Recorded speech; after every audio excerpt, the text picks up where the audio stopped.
Hello, Charlie TCG here, and welcome back to my channel and another deck profile for post-rotation.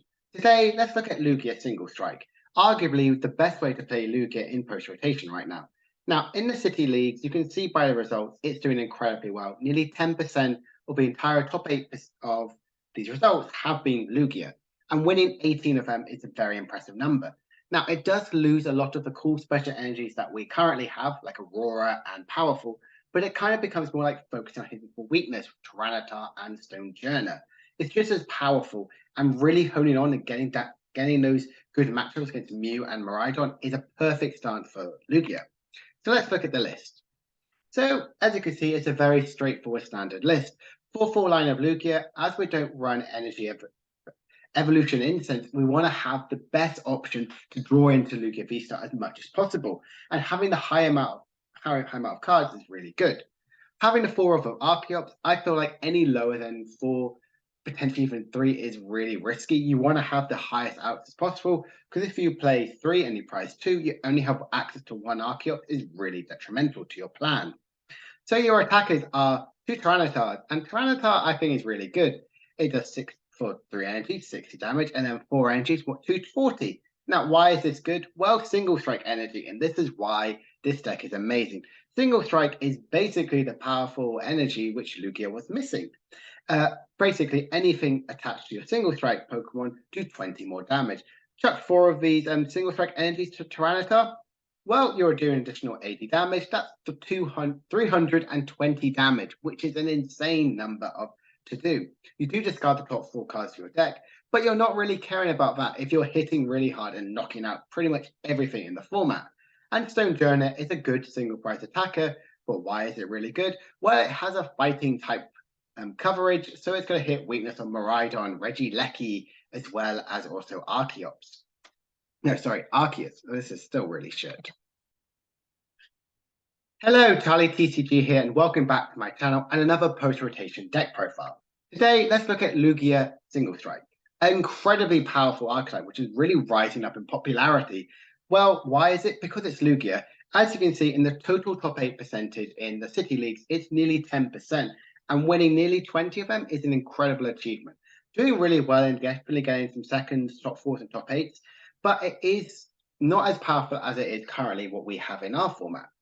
Now, the reason why it's more prevalent and not as incredibly powerful as it is because it's mainly focusing on weakness. It's more like a box focusing on single strike. Kind of hitting for the weakness from Mew and Miraidon is exactly what this deck is focused around. So let's have a look at the cards. So we run a 4-4 line of Lugia Vstar. Now, without saying goodbye to Evolution Instance, you need to have the higher number of Lugia Vstars so you can really draw into it as much as possible. Not relying on a 4-2 line, you really want to have the highest amount possible because you only have Ultra Ball to really get them out. We do run then 4 Archeops. You can't go any lower than 4. Again, like I said, no Evolution Instance. It's more difficult to really draw into it easily. But I feel like if you go any lower than that, you worry about prizing too many and can really affect your game plan. So the higher number you have of these, the better. So you have Lugia, decent attacker, an amazing, absurd ability where you can get any double colorless Pokemon if you don't have a rule box onto the bench. Who are your attackers? Tyranitar and Stonejourner. Wait, come again. Are those even any good? Well, yes, because of single strike energy, which allows you to do 20 more damage for each of you, for any of these attached to your single strike Pokemon. So Tyranitar has an attack for dark, double colorless, 60 damage, and double colorless, double dark, 240. You chuck quite a few single strike energies on, you're looking to do a lot of damage and KOing some huge big EXs, VMAXs, and big Vs. This is why it's so strong. It hits for weakness against Mew, and if not, chuck a load of single strike energies on, you get the KOs on the big VMAXs, the big EXs, and pretty much running away with the game that way. You get KOs on Giratina, so relying on getting other like Giratina to get KOs back. You don't rely on weaknesses because Giratina doesn't have any. But Tyranitar is really good, especially against Mew, so you don't rely on having Drapion. And Stonejourner is about a similar effect when it comes to Miraidon and Arceus, because it's a single price attacker, but it can then ramp up to get the one-hit KOs on these Pokemon, as well as Regieleki, VMAX. So another reason why this deck is so strong, we play Earn a Fatality to shuffle back in the single strike energies. So say 2 or 3 of these are down, like, oh no, I can't use any of my attackers again. Wrong. Earn a Fatality, shuffle 2 energies back in, all of a sudden use Archeops, chuck those energies back on one of your Pokemon, and you're good as go to attack again. This is a really powerful engine. Really kind of like the idea is you want to ramp up, do so much damage, and when a Pokemon gets knocked out, you shuffle the energies back in and keep on going on adding the pressure. We do run 2 Luminion because we want to add more options to get some gusting effect with Boss, with maybe Roxanne to Disrupt or Serena. You want to have these options available to you. And I feel like having 2 is really good. It does increase your chances of starting with it, but that's okay because it is still just as strong. Other item cards, we run 4 Ultra Ball, 3 Ball as your big searching Pokemon, as well as Capturing Aroma, which is kind of what I was on about saying you don't have Evolution Instance. We have this amazing card where you flip a coin. If heads, get an evolved Pokemon. If tails, get a basic Pokemon. You always want to get heads with this because you want to get your Archeops to get your discard through Ultra Ball or get your Lugia Vstar. It's kind of like a double-edged sword. You sometimes it's good if you need to get one of each, but if you need to focus on just either a basic or a evolution Pokemon, it's really, really tricky. But because of this, it's very temperamental. We run a Professor Burnett. You guarantee get to search your deck, discard 2 cards. You get to discard the Archeops, which is exactly what you want.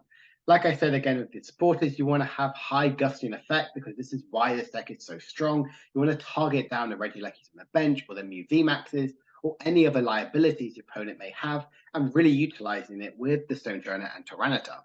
And for Professor's research, because as I said, this deck needs to be really aggressive. You want to get to turn 2 Summoning Star and attack with Tyranitar for 320 damage. You need to research to burn through as many resources as possible. Stadium-wise, we want Run Collapse. This can be really good, especially against Lost Box, trying to limit them as much as possible, but also good for you if you want to get rid of one of your Luminions on the bench, which has been causing you some problems. And Tower of Darkness, I really like, is a way for extra draw support, get rid of some of your Pokemon or even energies, but you can shuffle it back through End of Fatality or even just a Stadium.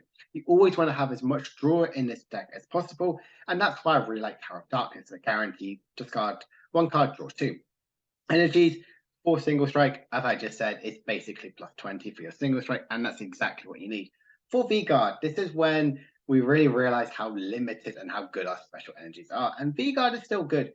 Giving Tyranitar 250 hit points is amazing, and Lugia having 300, really, really powerful stuff. And I really like that in this sort of deck.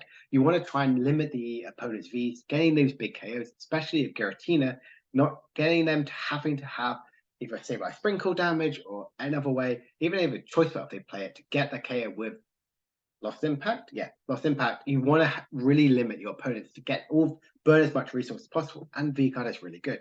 I played 3 copies of Double Turbo. I like this because it's a way to guarantee get some attacks quicker with Tyranitars or Lugias. You want to try and get these attacks going, and this is a decent like retreat option if you have to. And as we have then got the best sort of energies option, we do play gift energy. So you get like if one of the Pokemon gets knocked out, draw until you have 7. Sorry about that. A really good option in this deck to try and draw out, get the best options out of it. So if you get Roxanne, you have the gift energy. And if say you get only have 2 cards or 2 or 3 cards in your hand, you get to draw as many as possible. This is a very straightforward, streamlined Lugia Vstar list, which has been doing well abroad, but also what I feel like would be the best option if I was going to play Lugia, this would be it. So let's have a look at some of the matchups. Just as I said, it's incredibly favored against loads of the good meta. Miraidon, Gardevoir, Mew, Arceus, it attacks for weakness, so immediately going to be really good. And I do think it has a positive Giratina. The reason why is because it can get one-hit KOs, whereas sometimes Giratina can struggle to get the one-hit KO back. Again, Giratina is Giratina. It's super strong. It has single prize options. I think this Lugia list can really push him to be as strong as possible. And Arceus, they have loads of other options, and I feel like it could be a bit slow. And Lugia, if you go first, you always do well. It doesn't have many negative matchups. I would say Lost Zone box can be a bit of a tricky one. Single prize attackers when you're using these huge sort of Vs, it can be really struggle for you to go through them while they can like spread loads of damage, get like potentially even some 5 prize games, 5 prize turns with Sableye. So yeah, I will definitely worry a little bit around Sableye because they can just get rid of 2 Archeops out turn 2 or 3, and then you're really stuck to the game by only attaching 1 per turn. And controlled, I feel like this deck will really struggle with ability lock and also sometimes item or any of these new control deck, which was just around a few days ago, which got released. So this can really struggle with it. But overall, it's incredibly popular, very powerful, and I believe one of the best placing decks right now in the format. So just to end it up, I think Lugia is unfortunately, it's not going to go anywhere and it's just going to get stronger. This is an incredibly fun deck.